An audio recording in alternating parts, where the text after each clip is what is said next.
नमस्कार, सुप्रभात. मी रुशाली यादव सारंग. आता आपण पाहणार आहोत महाफास्ट 100 बातम्या. मुख्यमंत्री एकनाथ शिंदे आणि फडणवीस अजितदादांची रात्री वर्षा निवासस्थानी बैठक. तिन्ही नेत्यांमध्ये माहितीमधल्या विधानसभेच्या जागावाटपाबाबत चर्चा झाल्याची शक्यता. मुंबई सह्याद्री अतिथीगृहावर आज राज्य मंत्रिमंडळाची महत्त्वाची बैठक. राज्यातील विविध मुद्द्यांवर बैठकीमध्ये चर्चा होण्याची शक्यता. उद्योगपती गौतम अदानींनी रात्री मुख्यमंत्री एकनाथ शिंदेंची भेट घेतली. धारावी पुनर्विकास प्रकल्पासंदर्भात बैठक झाल्याची माहिती. राज्याचे एक उपमुख्यमंत्री पुण्याचे, ते या ठिकाणी नसतानाही धरणातून पाणी वाहिलंय. पुण्यातील पूरस्थितीवरून राज ठाकरेंचा पालकमंत्री अजित पवारांना टोला. राज ठाकरे सुपारी बहादर. अयशस्वी व्यक्तीनं दादांच्या कारकिर्दीवर प्रश्न उपस्थित करू नये. अजित पवारांवरील टीकेनंतर अमोल मिटकरींचा पलटवार. किती पाणी सोडलं हे लोकांना सांगायला हवं होतं. सर्व शहरांमध्ये नियोजनांचा अभाव. सरकार पालिका निवडणूक घेत नाही. पुण्यातील पूरस्थितीवरून राज ठाकरेंनी सरकारला घेरलं. आदित्य ठाकरे आज पुणे दौऱ्यावर. पुण्यामधल्या सिंहगड रोड परिसरासह पूरग्रस्त भागाचा आढावा घेणार. अंबरनाथचे आमदार बालाजी किणीकरांच्या इंस्टाग्रामवरील पोस्टची चर्चा. माझी हत्या झाली तरी चालेल, पण एकनाथ शिंदेंची साथ सोडणार नाही. किणीकरांच्या पोस्टमुळे राजकीय वर्तुळात खळबळ. लाडकी बहीण नंतर आता ज्येष्ठ नागरिकांसाठी पेन्शन योजना राबवणार. सरकारकडून ज्येष्ठ नागरिकांसाठी स्वतंत्र महामंडळाची घोषणा. मंत्री उदय सामंतांची माहिती. ज्याने सख्या बहिणीची काळजी घेतली नाही त्या माणसानेच लाडकी बहीण योजनेची घोषणा केली. सुषमा अंधारेंचा अजित पवारांना खोचक टोला. लाडकी बहीणला चांगला प्रतिसाद. शूर्पणखासारख्या बहिणींना पोटशूळ. अशा बहिणींनी भावाच्या नात्यामध्ये नाक न खुपसलेलं बरं. रुपाली पाटलांची सुषमा अंधारेंवर टीका. लाडकी बहीण योजनेसाठी पैसे नसतील तर राज्यपालांचा बंगला विका. 40 एकरातील बंगला विकला तर 1 लाख कोटी येतील. बच्चू कडूंचा सरकारला टोला. लाडकी बहीण नाही, लाडकी खुर्ची योजना पुढे सरकार चालवता येऊ नये असं धोरण भाजपचं आहे. उत्तम जानकरांची टीका. दिंडोरी विधानसभा मतदारसंघामध्ये नरहरी झिरवाळच प्रतिनिधित्व करणार. सुनील तटकरेंकडून उमेदवारीची घोषणा. झिरवाळ पितापुत्रामध्ये लढत होण्याची शक्यता. मी त्याचा बाप, तो बाप माझा बाप नाही. तो माझ्या शब्दाबाहेर जाणार नाही. मुलाच्या उमेदवारीवरील प्रश्नावर नरहरी झिरवाळांची प्रतिक्रिया. गोकुळ झिरवाळांची पवार गटाकडे उमेदवारीची मागणी. नरहरी झिरवाळ रंग बदलण्यात तरबेज. छाती फाडली तर शरद पवार दिसतील असं झिरवाळ म्हणायचे. दिंडोरीच्या जनतेनं जागा दाखवली. मेहबूब शेख यांची झिरवाळ यांच्यावर टीका. जागावाटपाबाबत काँग्रेसची 4 ऑगस्टला महत्त्वाची बैठक. काँग्रेस मवियामध्ये किती जागा मागणार हे बैठकीमध्ये ठरणार. काँग्रेस महाराष्ट्र प्रभारी रमेश चेन्नीथला घेणार बैठक. पुढील महिन्यामध्ये मविया विधानसभेचा जागावाटप होईल. जागावाटपावरून पवार आणि ठाकरेंशी चर्चा सुरू. नाना पटोलेंची माहिती. प्रदीप शर्मांच्या पत्नी स्वीकृती शर्मांचा मुख्यमंत्री शिंदेंच्या उपस्थितीमध्ये शिवसेनेमध्ये प्रवेश. गेल्या 10 वर्षांपासून समाजकारण करत असल्यानं शिंदेंनी पक्षामध्ये प्रवेश दिला. स्वीकृती शर्मांची प्रतिक्रिया. आमदार अपात्रता प्रकरणी पुन्हा नवीन तारखा जाहीर. शिवसेना आमदार अपात्रता प्रकरणाची सुनावणी 6 ऑगस्टला तर राष्ट्रवादी आमदार अपात्रता प्रकरणाची 17 सप्टेंबरला सुनावणी. मुंबईमध्ये रस्त्यांची आवडत्या कंत्राटदारांना टेंडर. नोव्हेंबरमध्ये आमचं सरकार आल्यावर मुंबईची लूट करणाऱ्यांना जेलमध्ये टाकू. आदित्य ठाकरेंचा सरकारवर निशाणा. महाराष्ट्रातही मणिपूरसारखं काहीतरी घडण्याची चिंता वाटायला लागली. मणिपूरच्या मुद्द्यावरून शरद पवारांचं मोठं विधान. मराठा ओबीसी समाजांनी एकत्रित बसून आरक्षणावर मार्ग निघायला हवा. राज्यातील वातावरणाचा मणिपूरशी संदर्भ जोडणं चुकीचं. सुरेश धस यांची प्रतिक्रिया. सध्या आरक्षण प्रश्नी सुरू असलेल्या आंदोलनाला सामोरं जाणं गरजेचं. जातगणना आमच्यासाठी सेकंडरी विषय. शिंदेगडाचे आमदार संजय शिरसाट यांचं वक्तव्य. सरकार कायद्याच्या पलीकडे जाऊन निर्णय घेऊ शकत नाही. 2 समाज समोरासमोर नाही तर सोबत उभे राहण्यासाठी प्रयत्न. मराठा ओबीसी आरक्षणावर पंकजा मुंडेंची प्रतिक्रिया.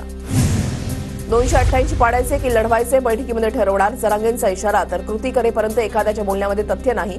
जरांगेंच्या आव्हानावर पंकजा मुंडेंचं उत्तर. स्वाभिमानी शेतकरी संघटनेचे नेते राजू शेट्टी आणि मनोज जरांगेंची भेट. 7 ऑगस्टपासून जरांगे पश्चिम महाराष्ट्राच्या दौऱ्यावर. जरांगेंच्या दौऱ्यामुळे भेटीचं महत्त्व वाढलं. मनोज जरांगेंच्या तब्येतीच्या चौकशीसाठी भेट घेतली. चळवळीमधील कार्यकर्ते एकत्र आल्यावर चर्चा होतेच. जरांगेंच्या भेटीवर राजू शेट्टींची प्रतिक्रिया.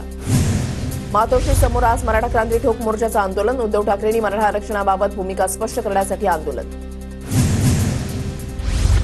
दिल्लीचेही तख्त राखतो महाराष्ट्र माझा. देशाच्या टॅक्समध्ये 37% वाटा महाराष्ट्राचा. विशाल पाटलांचं संसदेमध्ये भाषण. तर बोलाचीच कडी बोलाचाच भात. बजेटवरून विशाल पाटलांचा सरकारला टोला. शेतकऱ्यांच्या मोठ्या प्रमाणात आत्महत्या. आश्वासन देऊनही स्वामीनाथन आयोगाच्या शिफारशी लागू नाही. लोकसभेमध्ये खासदार अमर काळे शेतकऱ्यांच्या मुद्द्यावरून आक्रमक. आनंदराव अडसुळांना राज्यपाल न केल्यानं अभिजित अडसूळ संतापले. शहांनी वडिलांना राज्यपाल पद देण्याचा शब्द दिला होता. अभिजित अडसुळांची प्रतिक्रिया. सध्या सगळ्यांना आमदार व्हायचंय, पण लक्षात ठेवा मी तुमच्या बापाला सुद्धा हरून बसलीय. मंदा म्हात्रेंचा संदीप नाईकांवर निशाणा. निवडणुका डोळ्यासमोर ठेवून काम करायचे संस्कार आमच्यावर नाहीत, त्यामुळे विरोधकांना काय बोलायचे ते बोलत राहू द्या. संदीप नाईकांचा मंदा म्हात्रेंवर पलटवार. राष्ट्रवादी अजित पवार गटाचे प्रदेश सरचिटणीस राव मोरेंचा राजीनामा. नंदुरबार शहरामध्ये मोरेंचं वर्चस्व असल्यानं त्यांच्या राजीनाम्यामुळे अजित पवार गटाला मोठा धक्का. अमरावतीमध्ये महानगरपालिकेच्या बैठकीला आमदार रवी राणांची उपस्थिती. शहरामधील खड्डे, अस्वच्छता आणि अनधिकृत होर्डिंगवरून रवी राणा आक्रमक. सोलापूरमध्ये माजी आमदार राजन पाटील समर्थकांच्या बैठकीमध्ये शिंदे गटाचा गोंधळ. शिंदे गटाच्या महिला आघाडी जिल्हाध्यक्षाची राजन पाटलांविरोधात भूमिका. 3दा समन्स बजावूनही पूजा खेडकर गैरहजर. वरिष्ठ अधिकाऱ्यांची माहिती. जिल्हाधिकारी सुहास दिवसे यांच्याविरुद्ध छळवणुकीची तक्रार केल्याप्रकरणी पूजा खेडकरांना समन्स. मुळशीमधील शेतकऱ्याला पिस्तूल दाखवून धमकावल्याचे प्रकरण. मनोरमा खेडकरच्या जामीन अर्जावर गुरुवारी सुनावणी होणार. विरार चारनाळ्यामधील अनधिकृत रिसॉर्टवर कारवाई. 16 तासानंतर संपली. बेकायदेशीर रिसॉर्टवर पालिकेचा हातोडा. रिसॉर्टमधील हाणामारीमध्ये मिलिंद मोरेंचा मृत्यू. मुख्यमंत्र्यांकडून गंभीर दखल. दिशा सालियन आणि सुशांत सिंह राजपूत मृत्यू प्रकरणाची उद्या सुनावणी. आमदार नितेश राणे सुनावणीला उपस्थित राहणार. मुंबई उच्च न्यायालयामध्ये सुनावणी पार पडणार. शर्मिला ठाकरे आज उरणमधील पीडित शिंदे कुटुंबियांची भेट घेणार. काही दिवसांपूर्वी यशस्वी शिंदे या मुलीची निर्गुणपणे हत्या. यशस्वी शिंदेच्या हत्येच्या काही मिनिटं आधीचा सीसीटीव्ही समोर. यशस्वी शिंदे आणि संशयित आरोपी दाऊद शेख एकाच रस्त्यावरून जाताना दिसले.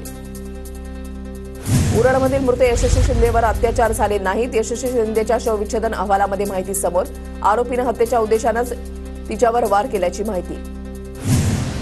एमपीएससीच्या आदेशानुसार आज नाशिकमध्ये 9 दिव्यांग उमेदवारांची फेरपडताळणी सुरू. 2022च्या भरती प्रक्रियेमध्ये पात्र दिव्यांग उमेदवारांची मुंबई, ठाणे, अकोला आणि लातूरमध्येही फेरपडताळणी सुरू.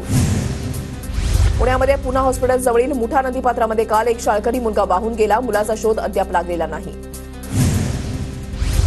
वांद्रे पूर्व रेल्वे स्थानकाबाहेर शौचालयाची सुविधा उपलब्ध करून देण्यासाठी उपाययोजना करा. उच्च न्यायालयाचे बीएमसी, रेल्वे प्रशासन आणि एमएमआरडीएला आदेश. भिवंडीमध्ये बाळासाहेब ठाकरे आपला दवाखाना सुरू. पालिका आयुक्त अजय वैद्य यांच्या हस्ते दवाखान्याचं उद्घाटन. नाशिकचं कपालेश्वर मंदिर श्रावण महिन्यामध्ये पहाटे 4 ते रात्री 12 वाजेपर्यंत खुलं राहणार. भाविकांची गर्दी लक्षात घेता कपालेश्वर मंदिर देवस्थानचं नियोजन. बीडमध्ये लोकशाहीर अण्णाभाऊ साठे जयंतीनिमित्त अनोखा संकल्प. तब्बल 35 वर्षांनंतर बिंदुसरा नदीची साफसफाई सुरू. ड्रोनच्या माध्यमातून घेतलेली ही खास दृश्य. जळगावमध्ये महाराष्ट्र राज्य बुद्धिबळ अजिंक्यपद स्पर्धेमध्ये पुण्याचा श्लोक शरणार्थीनं बाजी मारली. श्लोकला प्रथमच क्रमांकाचं 15,000चं रोख पारितोषिक आणि चषक मान्यवरांच्या हस्ते प्रदान. पनवेलच्या वीर सावरकर चौकामध्ये महिलांसह विद्यार्थ्यांकडून निषेध मोर्चा. यशस्वी शिंदे आणि अक्षता म्हात्रेंच्या हत्येकरांना फाशीची शिक्षा देण्याची मागणी. धाराशिवच्या परंडा शहरामधील मुख्य रस्त्याची मोठ्या प्रमाणात दुरवस्था. रस्त्यावर ठिकठिकाणी खड्डे पडले असून चिखलाचा वाहनधारकांना नाहक त्रास. जळगावातील द्वारकानगरमधील रस्त्याची दुरवस्था. खराब रस्त्यांसंदर्भात चिमुकल्यानं थेट आमदाराकडे मांडलं गाऱ्हाणं. Video viral. धुळ्याच्या शिरपूर तालुक्यामधल्या आभानपूर ते तरहाडी रस्त्याची एका महिन्यातच चाळण. रस्त्याच्या निकृष्ट दर्जाच्या कामामुळे नागरिकांमध्ये संताप. नांदेडमध्ये रस्त्याची दुरवस्था. ग्रामस्थांकडून मतदानावर बहिष्कार टाकण्याचा इशारा. हिमायतनगर तालुक्याच्या पळसापूर दोलारी गावातली घटना. नाशिक सिटी लिंक बस सेवेच्या वाहक कर्मचाऱ्यांचा संप अखेर मागे. वाहकांच्या मागण्या मान्य झाल्यानं शहरातील सिटी लिंक बस सेवा पूर्वपदावर. नागपूरच्या इंदिरा गांधी शासकीय रुग्णालयामधील पॅरामेडिकलच्या विद्यार्थ्यांचं प्रशासनाविरोधात आंदोलन. पॅरामेडिकलचा विद्यार्थी फैज मोहम्मद याला वेळीच उपचार न मिळाल्यानं त्याचा मृत्यू झाल्याचा आरोप. जळगावमध्ये पाटबंधारे विभागाच्या कार्यकारी अभियंत्याच्या खुर्चीला हार घालत पवार गटाचं आंदोलन. शेततळ्यांच्या निविदा प्रक्रियेमध्ये गैरव्यवहार. कार्यकारी अभियंत्याला निलंबित करण्याची मागणी. ठाण्यामध्ये वाढीव वीज बिलासंदर्भात किसान काँग्रेस आक्रमक. वागळे इथल्या महावितरण कार्यालयासमोर आंदोलन तर कार्यालयाला टाळं ठोकण्याचा इशारा. लातूरमधील लोदगा इथल्या शाळेला कुलूप ठोकत शिक्षकांसह विद्यार्थ्यांचा ठिय्या. गणिताच्या विषयासाठी तातडीनं शिक्षक उपलब्ध करून देण्याची मागणी. नाशिकच्या मालेगावमध्ये खासगी वीज कंपनीविरोधात आंदोलन स्थगित. दादा भुसेंचा आढावा बैठकीचा दाखला देत सुनील गायकवाड आणि सर्वपक्षीय पदाधिकाऱ्यांचं आंदोलन मागे.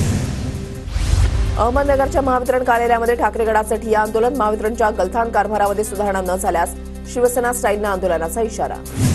नंदुरबार जिल्ह्यामध्ये पेरणी योग्य पाऊस झाल्यानं शेतीच्या कामाला वेग. जिल्ह्यामध्ये 1,37,097 मेट्रिक टन खताचा पुरवठा. नंदुरबारमध्ये शबरी वित्तीय महामंडळाच्या वतीनं वाहनांचं वाटप तर राज्य सरकारकडून नवीन योजना सुरू केली जाणार असल्याची विजयकुमार गावितांची माहिती। धुळ्याच्या शिरपूर तालुक्यामध्ये मका पिकावर मोठ्या प्रमाणात लष्करी अळीचा प्रादुर्भाव, शेतकरी आर्थिक संकटात, कृषी विभागाकडून शेतकऱ्यांना मार्गदर्शन। नंदुरबार शहरामधील पाणी टंचाईच्या समस्येवर योजना राबवणार, राज्य सरकार 200 कोटी खर्च करून तापीचं पाणी वीरचक धरणामध्ये सोडणार। छत्रपती संभाजीनगर महामार्गावर पांढरी पूल इथे एका ट्रकची 10 ते 12 वाहनांना धडक, अपघातामध्ये जवळपास 15 ते 16 जण जखमी, काही काळासाठी वाहतुकीचा खोळंबा। वाशिमच्या रिसोड शहरामध्ये रिक्षाची ट्रॅक्टरच्या ट्रॉलीला धडक, रिक्षा चालक गंभीर जखमी तर 4 मुलांना किरकोळ दुखापत। भिवंडीच्या ओळी गावामध्ये चालकाचे नियंत्रण सुटल्यानं ट्रक पलटी, सुदैवानं दुर्घटनेमध्ये कोणतीही जीवितहानी नाही। छत्रपती संभाजीनगरमध्ये आंतरधर्मीय प्रेमविवाहाच्या रागातून सासरा आणि चुलत भावाकडून जावयाचा खून, जवाहर कॉलनी पोलिसांकडून पीडित मुलीचे आरोपी वडील, भावासह एका आरोपीला अटक। कल्याणच्या कोळसेवाडी परिसरामध्ये एकाच दिवसामध्ये 5 दुकानात चोरी करणारा चोरटा पोलिसांच्या ताब्यात, पोलिसांनी मुंब्रा परिसरातून आरोपीला बेड्या ठोकल्या। अहमदनगरमध्ये 9.5 लाखांचे दागिने चोरणारा चोरटा, मुद्देमालासह 24 तासामध्ये जेरबंद, कोपरगाव शहर पोलिसांची उल्लेखनीय कामगिरी। भिवंडीमध्ये अंमली पदार्थांची विक्री करणारी महिला गजाआड, 2 किलो 400 ग्रॅम अंमली पदार्थांसह 24,77,000 रुपयांचा मुद्देमाल जप्त, गुन्हा दाखल।